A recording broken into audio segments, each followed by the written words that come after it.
Já tirou seu pijama? Então tira, tira e vem. Bom dia, boa tarde, boa noite. Espero que estejam todos bem. Tive a alegria de receber vários retornos, vários telefonemas com o Pitadas de ontem, que a gente sugeria que telefonassem para os amigos, para os familiares, e parece que isso é uma corrente do bem. Legal, fico bem feliz da gente ter startado esse processo. E aí, numa dessas ligações, liguei para um amigo e falei: "Ei, cara, tudo bem?" Ele falou: "Bem nada. Eu estou variando entre o medo e o desespero. Com... Ele falou, estou variando entre medo e pânico com pitadas de desespero." E eu fiquei pensando nessa questão, liguei para o Ronaldo, um amigo que é psicanalista, a gente até está combinando uma live, a gente avisa em momento oportuno, para falar sobre o medo. E aí, nessa conversa, o que é o medo, né? Eu fiquei lembrando de uma prova, 2 vezes eu tive a oportunidade de correr na selva amazônica, na Jungle Marathon, onde eles diziam que a gente passava no lugar de maior concentração de onças, tem muitas cobras e tal, e as pessoas me perguntavam, mas você não tem medo de passar ali nessa região? E eu falava assim, não, na verdade eu tenho medo de dormir na rede. Porque na minha cabeça a rede era a coisa mais desesperadora. Eu achava que eu ia ter que tomar Dramin para não enjoar aquele balanço todo. Então isso para mim era o meu fator de medo, de angústia e insegurança. E o que o Ronaldo me falou é que o medo é algo que a gente já vivenciou e por conta disso ele gera essa questão interna. Fora isso, se é alguma coisa que a gente não passou, que a gente não tem resposta, que a gente não sabe aonde vai chegar, então isso é angústia, é ansiedade. E é isso que a gente está vivenciando. Então, a gente tem uma parte lá no inconsciente do que é real, simbólico, imaginário, e a gente tem que tentar trazer tudo para o real. Por exemplo, o que é o real? O real é que a gente está vivendo uma pandemia, uma epidemia, uma questão que requer cuidados, requer procedimentos, requer uma série de questões passo a passo, práticas, científicas que a gente tem que fazer. O que está lá no imaginário? Ah, e se eu pegar a doença? E se um familiar meu? E se todas as pessoas da Via Láctea morrerem? Então, isso passa a ficar maior que o meu alcance, eu não tenho respostas para isso e isso me gera ansiedade. Então, o esforço que a gente tem é de ficar jogando tudo em direção à realidade, para a gente acalmar, porque a gente começa a achar que a gente não tem escolha. Ah, eu estou confinado em casa. Não, você pode abrir a porta e sair. Na verdade, eu estou escolhendo ficar em casa.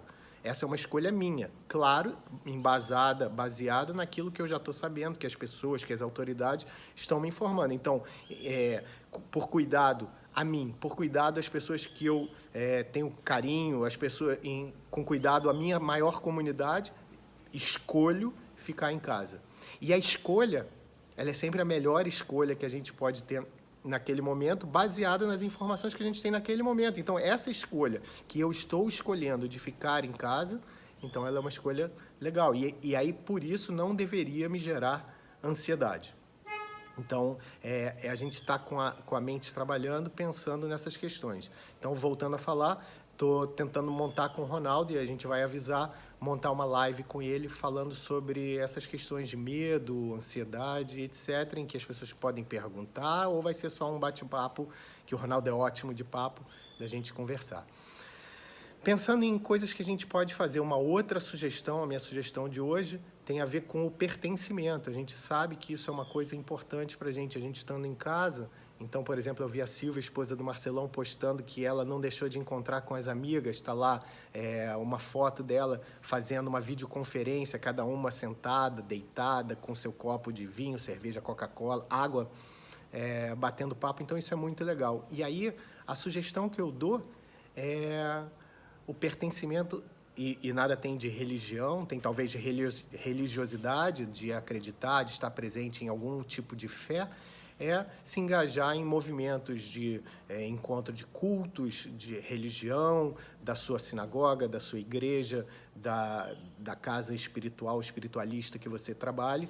Por exemplo, eu trabalho com uma corrente às 8 horas da noite. Todo dia eu entro nessa corrente e essa é uma sugestão. Eu vi que tem igrejas fazendo as suas missas online, sinagogas fazendo o seu serviço, o seu Shabat em ações online, e tem essa possibilidade de a gente estar em união, estar tentando elevar o nosso pensamento para boas práticas. Sabedores também que essas boas práticas, que qualquer parte mais ligada à espiritualidade, à fé, à religiosidade, a acreditar em algo maior, isso tem a ver também com a manutenção do nosso, da nossa imunidade. Então, fica aí o convite. E assim como eu fiz ontem, no Pitadas aqui, eu sugeria um textinho que fala um pouco desse medo, dessa questão que a gente tem de acelerar o que a gente sabe e o que a gente não sabe. Então, esse é o seguinte, eu estou com o livro aqui do lado, eu vou ler. Espero que tenham a paciência de ouvir essa história até o final. Havia numa aldeia um velho muito pobre, mas até reis o invejavam, pois ele tinha um lindo cavalo branco.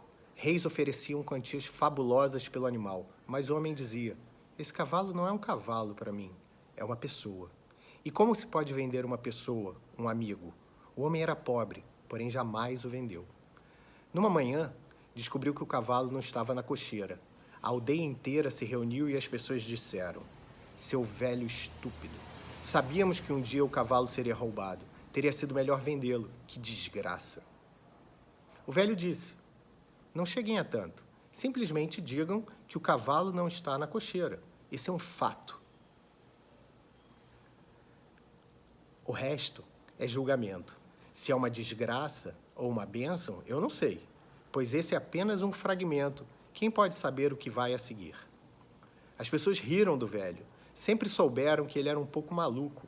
Mas 15 dias depois, de repente, numa noite, o cavalo voltou. Ele não havia sido roubado, mas fugido para a floresta. E não apenas isso, ele trouxe uma dúzia de cavalos selvagens consigo. Novamente, as pessoas se reuniram e disseram: velho, mano, você estava certo. Não se tratava de uma desgraça, na verdade. Provou ser uma bênção. O velho disse: novamente vocês estão se adiantando. Apenas digam que o cavalo está de volta. Quem sabe se é uma bênção ou uma desgraça, não sabemos. Esse é apenas um fragmento. Ao se ler uma única palavra de uma sentença, como vocês podem julgar todo o livro? Desta vez, as pessoas não podiam dizer muito, mas interiormente sabiam que ele estava errado. 12 lindos cavalos tinham vindo. O velho tinha um único filho, o qual começou a treinar os cavalos selvagens. Apenas uma semana depois, ele caiu de um cavalo e fraturou as pernas. Novamente, as pessoas se reuniram e mais uma vez julgaram. Elas disseram: você tinha razão. Novamente, foi uma desgraça. Seu único filho perdeu o uso das pernas e, na sua velhice, ele era seu único amparo. Agora, você está mais pobre do que nunca. O velho disse: vocês estão obcecados por julgamentos. Não se adiantem tanto. Digam apenas que meu filho fraturou as pernas. Ninguém sabe se isso é uma bênção ou uma desgraça. A vida vem em fragmentos. Mais que isso, nunca é dado. Aconteceu que depois de algumas semanas, o país entrou em guerra. E todos os jovens da aldeia foram forçados a se alistar. Somente o filho do velho, aquele velho, foi deixado para trás, pois era aleijado. A cidade inteira chorava, lamentando-se porque aquela era uma luta perdida e sabiam que a maior parte dos jovens jamais voltaria. Eles vieram até o velho e disseram: você tinha razão, seu velho. Aquilo se revelou uma bênção. Seu filho pode estar aleijado, mas ainda está com você. Nossos filhos se foram para sempre. O velho disse mais uma vez: vocês continuam julgando. Ninguém sabe. Digam apenas que seus filhos foram forçados a entrar para o exército e que o meu não foi. Mas somente Deus, a sua totalidade, sabe se isso é uma bênção ou uma desgraça. Já está terminando. Na verdade, a jornada nunca chega ao fim. Um caminho termina, outro começa. Uma porta se fecha, outra se abre. Você atinge um cume, e a gente adora. Sempre existe um ainda mais alto, ainda bem. Deus é uma jornada sem fim. Somente os tão corajosos a ponto de não se importarem com a meta e que se contentam com a jornada e com simplesmente viver o momento e nele crescer, somente esses serão capazes de caminhar com a totalidade.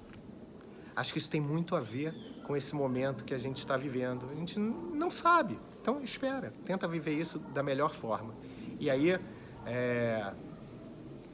eu vou me despedir hoje, não posso dar um abraço, sintam-se abraçados, calorosamente abraçados, mas hoje eu poderia me despedir com a saudação vulcânica dos vulcanos, mas ainda vou passar para vocês aquela que eu gosto ainda um pouco mais do que essa, que é o Namastê.